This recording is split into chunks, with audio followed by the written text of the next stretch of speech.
I've been reading your book. Yes. Subtle plug.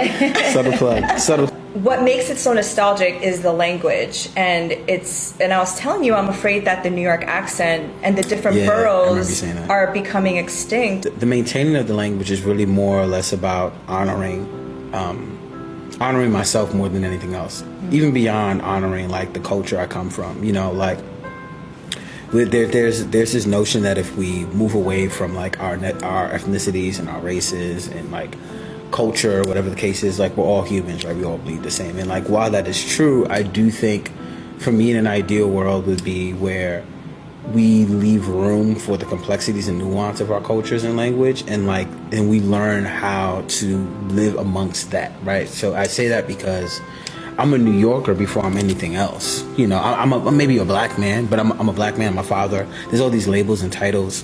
And these labels and titles require language in order to like lean into them. But New York for me is so. I tell people, I mean, even still now, like New York is probably the longest relationship I've been in. You know, and I say that because New York, in and of itself, is like it's a person. It's a like person. An entity. An entity. The energy of the city, and like Right. you don't understand that if you live someplace else that's not a New York, or like I think like a Paris, Los Angeles to me is like another example of that. I mean, maybe Chicago a little bit, but I don't even think so. I think New York feels like New York gives and takes. There's just a whole kind of, sometimes for some people it feels toxic. For me, it's been one of the most loving and enduring relationships that I've had.